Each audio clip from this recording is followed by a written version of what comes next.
International crude oil prices have started rising once again after OPEC Plus, the Organization of Oil-Producing Nations, decided to cut production from next month.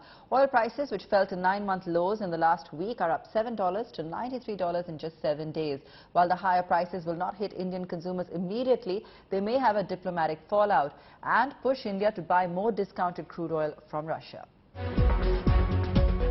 On the international diplomatic stage, India has seemingly softened its pro-Russia stance on the Ukraine war, with Prime Minister Narendra Modi telling President Vladimir Putin that it was not an era of war.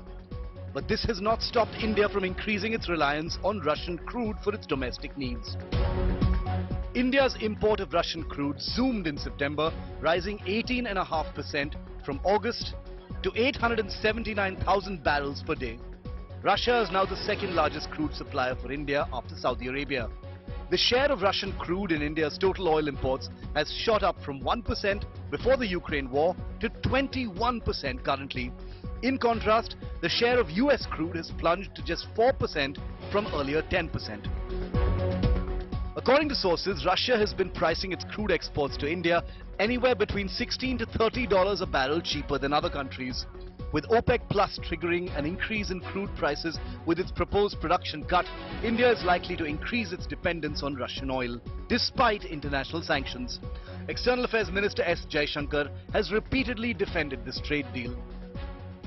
It is a situation today where every country will try naturally to get the best deal possible for its citizens, will try to cushion the impact of this high energy prices.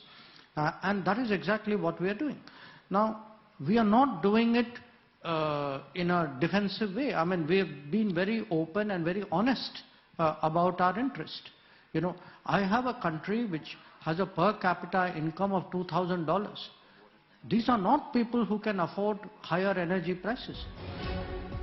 There likely will be no impact on the prices of petrol and diesel at fuel pumps, though there could be some pass-through for CNG and aviation fuel prices.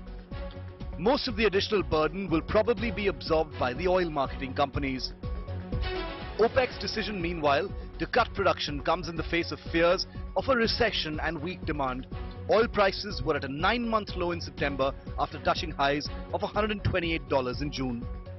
We are not endangering the energy markets. We are providing security, stability to the energy markets. At a price.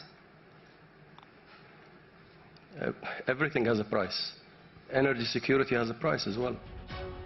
Despite OPEC's assurances that it is not endangering energy markets by triggering a crude price rise, Brent crude prices have risen nearly $7 in just a week. There's also apprehension, especially in Europe, that the production cut will aggravate energy prices and the overall inflation in coming winter months. Bureau Report, Business Today TV.